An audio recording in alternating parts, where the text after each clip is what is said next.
Halo anak-anak, Assalamualaikum. Semoga hari ini semua dalam keadaan sehat ya. Ayo, tetap semangat mengikuti pembelajaran hari ini.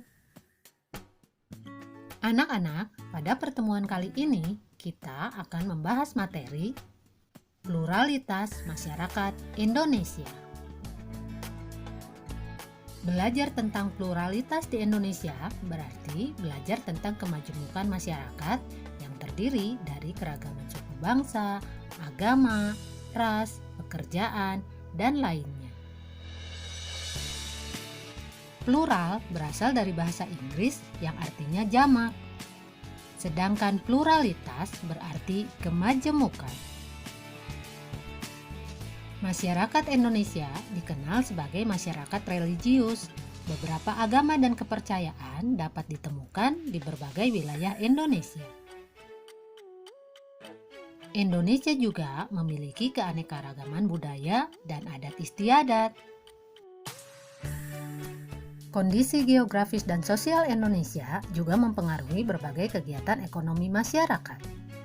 Karena itu, kita dapat menemukan berbagai pekerjaan masyarakat Indonesia di berbagai tempat.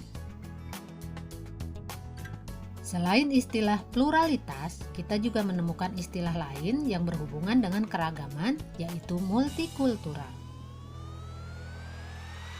Multikultural berasal dari kata multi yang berarti banyak dan kultur yang berarti kebudayaan. Masyarakat multikultur adalah masyarakat yang memiliki lebih dari 2 kebudayaan. Nah, anak-anak, mari kita bahas keanekaragaman yang ada di Indonesia. Yang pertama, perbedaan agama. Terdapat beberapa agama dan banyak aliran kepercayaan yang diakui di Indonesia, sehingga menjadi hal yang lumrah jika melihat upacara sembahyang yang berbeda-beda. Ada 6 agama yang diakui di Indonesia, yaitu Islam, Kristen Protestan, Katolik, Hindu, Buddha, dan Konghucu. Yang pertama, agama Islam. Pada saat ini, agama Islam merupakan agama yang dipeluk sebagian besar masyarakat Indonesia. Menurut sensus tahun 2010, 87,2% penduduk Indonesia beragama Islam. Agama Islam diperkirakan telah sampai di Indonesia pada abad ke-7. Dibawa oleh para pedagang dari Arab, Persia, dan Gujarat, India. Umat Islam memiliki beberapa hari besar yang dirayakan setiap tahunnya, seperti Hari Raya Idul Fitri, Hari Raya Idul Adha, Hari Raya Tahun Baru Hijriah, dan Hari Kelahiran Maulid Nabi. Selain itu, hari Jumat juga merupakan hari penting bagi umat Islam. Pada hari Jumat, semua laki-laki wajib melaksanakan ibadah sholat Jumat secara berjamaah di masjid. Yang kedua, Kristen Protestan. Agama Kristen Protestan berkembang di Indonesia selama masa kolonial Belanda sekitar abad 16. Pada abad 20, Kristen Protestan berkembang sangat pesat yang ditandai dengan kedatangan para misionaris dari Eropa ke beberapa wilayah di Indonesia.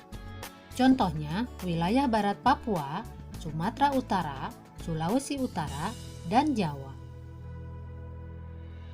Selanjutnya, Kristen Katolik. Kristen Katolik tiba di Indonesia saat kedatangan bangsa Portugis yang diperkuat dengan kedatangan bangsa Spanyol.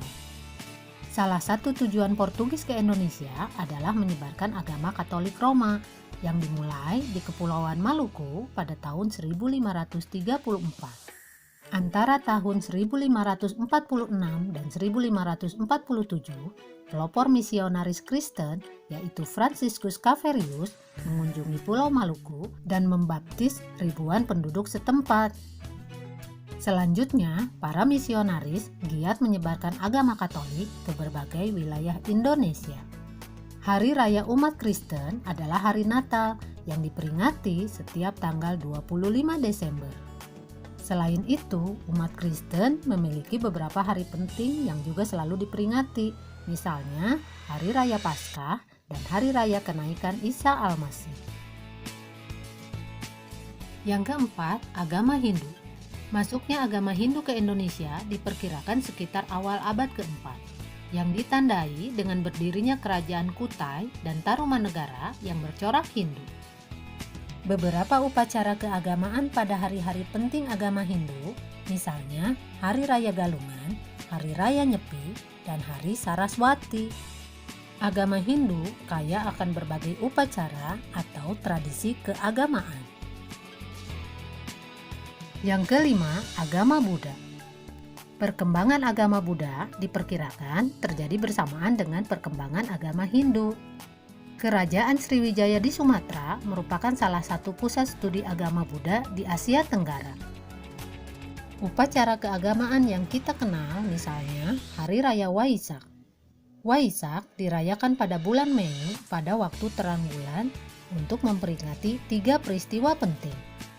Pertama, lahirnya Pangeran Siddhartha.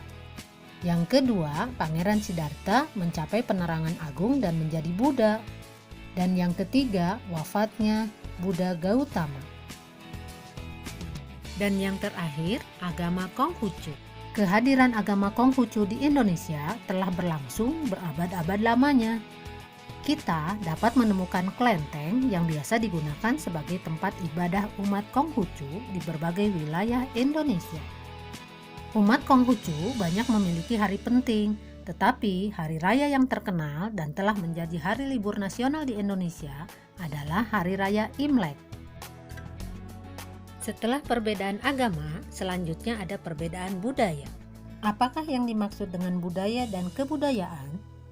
Menurut Kunchara Ningrat, budaya merupakan sebuah sistem gagasan dan rasa, sebuah tindakan serta karya yang dihasilkan oleh manusia di dalam kehidupan bermasyarakat. Faktor-faktor yang mempengaruhi perbedaan budaya masyarakat Indonesia yaitu perbedaan lokasi dan perbedaan agama atau keyakinan. Perbedaan budaya dapat dikenali melalui bentuk-bentuk pakaian tradisional, tarian daerah, rumah adat, dan lain-lain. Budaya yang beraneka ragam itu memiliki fungsi sebagai berikut. Yang pertama, sebagai daya tarik bangsa asing.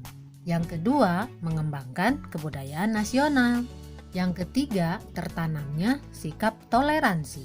Yang keempat, saling melengkapi hasil budaya. Dan yang terakhir, mendorong inovasi kebudayaan. Nah anak-anak, setelah kita membahas perbedaan agama dan budaya, mari kita lanjutkan membahas perbedaan suku bangsa. Bangsa Indonesia memiliki lebih dari 300 kelompok etnik atau suku bangsa. Kelompok suku bangsa terbesar di Indonesia yaitu suku Jawa, Sunda, Melayu, dan Madura. Berbagai suku bangsa di Indonesia hidup berdampingan dan bekerja sama untuk membangun bangsa dan negara. Dan yang terakhir, perbedaan pekerjaan. Pekerjaan merupakan salah satu bentuk kegiatan ekonomi yang dilakukan masyarakat untuk memenuhi kebutuhan. Pekerjaan dibagi menjadi dua, yaitu pekerjaan sektor formal dan pekerjaan sektor non-formal. Pekerjaan sektor formal adalah berbagai pekerjaan yang dijalankan oleh pelaku usaha resmi, baik pemerintah maupun swasta. Contohnya, pegawai bank, pegawai pemerintahan, atau guru. Sementara, pekerjaan non-formal adalah pekerjaan yang dilakukan secara mandiri dan tidak tergantung pada pihak lain. Contohnya, petani, pedagang, atau pemilik bengkel. Anak-anak, setelah kalian mempelajari berbagai perbedaan masyarakat di Indonesia, tentu kalian dapat menyimpulkan bahwa perbedaan tidak dapat dihindari. Perbedaan tersebut tentu harus dikelola dengan baik agar bermanfaat bagi bangsa dan negara. Nah anak-anak, sampai di sini dulu pembahasan materi kali ini. Berjumpa lagi pada pembahasan materi selanjutnya. Wassalamualaikum warahmatullahi wabarakatuh.